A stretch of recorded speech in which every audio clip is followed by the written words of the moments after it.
Retro Unboxing. Hello guys, welcome back to the channel, thanks for watching. Today I am going to have a look at, well, this. These came through the post the other day. I bought them from eBay for £100, which I thought was kind of reasonable, although having looked since, you can now buy a brand new sealed Lumia 950 for about 85 quid. But I was also very interested in the display dock, but I am going to have a look at this in another video. So I want to put that to one side and concentrate on this cheeky bad boy. So I'm going to whip it out of the box, but I am just going to address this first. There have been quite a lot of these on YouTube recently. That wasn't why I wanted to do this video. It almost, to be honest, put me off from doing this video. But I've gone ahead with it purely because I really wanted to see this phone for myself, particularly the operating system. I remember a colleague of mine a few years ago having a Nokia Windows 7 phone, I believe, maybe Windows 8, and simply laughing in the face because it was so ridiculous compared to iOS, Android, and Apple phones and Samsung phones, etc., etc. So I just wanted to see it. This is the flagship. This is the supposedly the single best Windows 10 Microsoft phone that they made. I think there was an XL version of this with a bigger screen, but you know, essentially it's the same thing. So I still wanted to look at it, despite the fact that there's a load of people that have already looked at this and done retrospectives on it. I still wanted to have a look at it.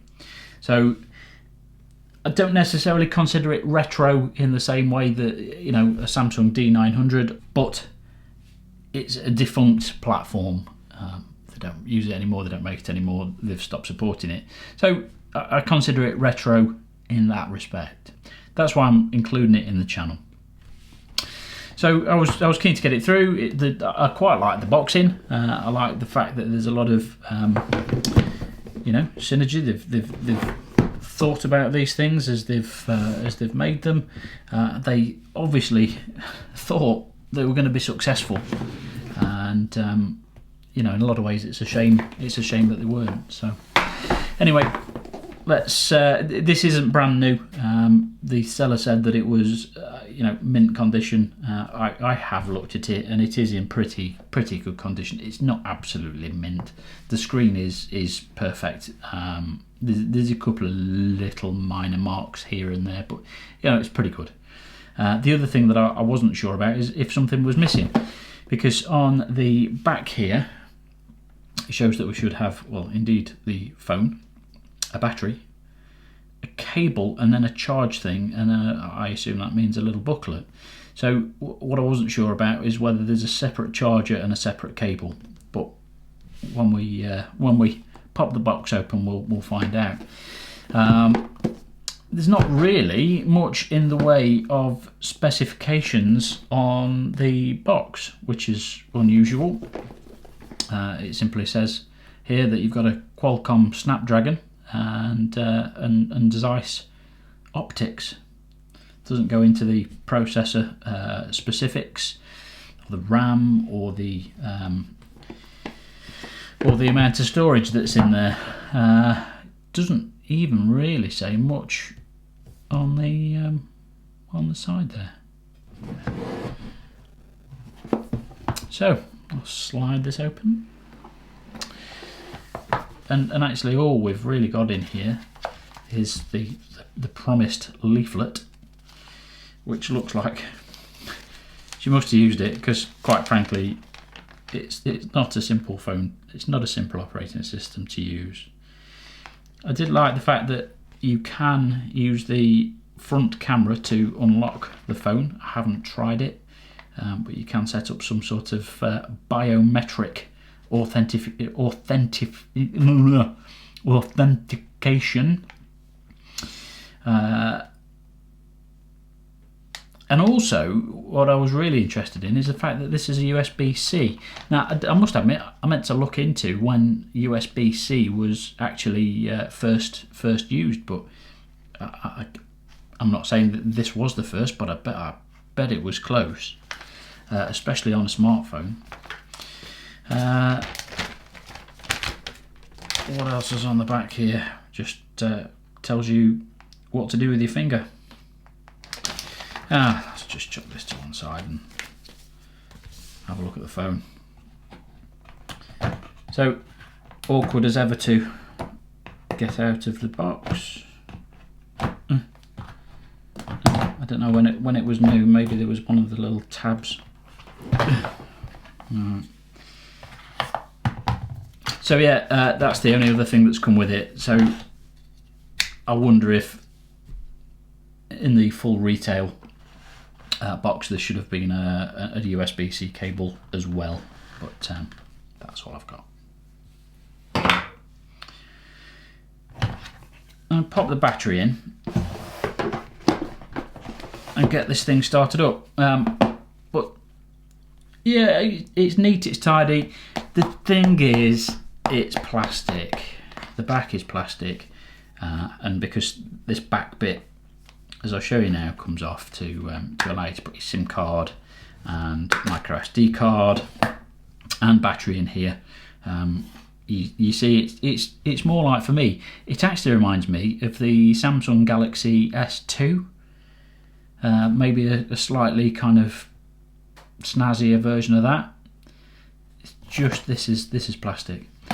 The thing that you will notice is that this had a charge coil for Qi charging or wireless charging, which is pretty cool. Again, I imagine that was reasonably rare back when this phone came out. Obviously, a port for your SIM card and your micro SD slot. Let's pop the battery in.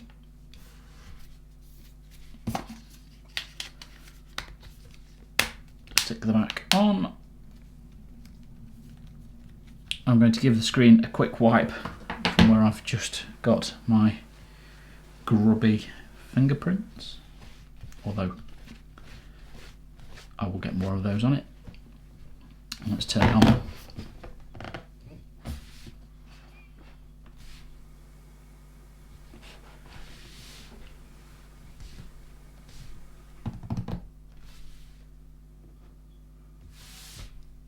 So in all honesty, it's nice to see a Microsoft logo on a device like this. I know they make quite a lot of tablets. I've not really got into them. I might have a look at one later on, but I'm kind of an iPad guy. I've moved away from Microsoft a long time ago, and mainly because I just didn't get on with Windows. For various reasons, but I'm kind of an Apple guy. I like things nice and simple. But it's nice to see. So let's get this thing set up, and I'll be back with you in a second.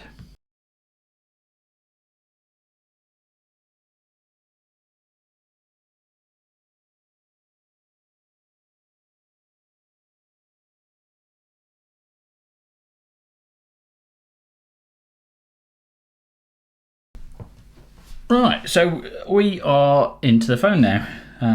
Everything's all done and installed, and the phone's done whatever it needed to do. So let's have a bit of a look at it. The nav bar is always available from the top. It's just a swipe down. Alright, so you've got loads of settings in there. That's very Android-y. I'm not sure what that little circle dot there is for. No, I don't need to say that again. Thank you. So you've got loads of stuff already built in. Now, I'll be honest, I've had a play with this, and it's pretty simple to use to move your apps around and such. I'll notice the screen brightness has just gone down, so I'm just going to turn that back up. Yeah, there's loads of pre-installed stuff. Now, what I did find is that actually the best thing you can do is to spend a couple of hours going into the store and into settings and updating this phone as much as you can possibly update it, because it is quite buggy and it is quite laggy. And I did find that by deleting all of the apps and stuff that I didn't want or wasn't likely to use, like Microsoft Excel, for example, that it did seem to run a little bit better and a little bit less laggy. And a lot of these apps are actually already out of date, so immediately it's asking you to install a newer version. But just quickly to have a look at the specs. I mean, considering this is a 2015 phone, which, as I said, it's not what you'd necessarily consider retro, but considering the age of the phone in 2015, you've got 3 gigs of RAM, you've got a Qualcomm Snapdragon 808. There's actually there's two CPUs. There's a Cortex A53 and a dual 1.8 gigahertz Cortex A57. And then there's a GPU as well. So there's kind of 3 main chips in here. So this thing should fly. It should be the fastest thing in the world. It's crackers. 3 gig of RAM. You've got a 20 megapixel main camera. That's an f1.9, which is pretty bright, pretty fast. And it's a Carl Zeiss optics camera. It's got HDR facilities. Video can do up to 4K 30, which is okay. 1080p up to 60 frames per second.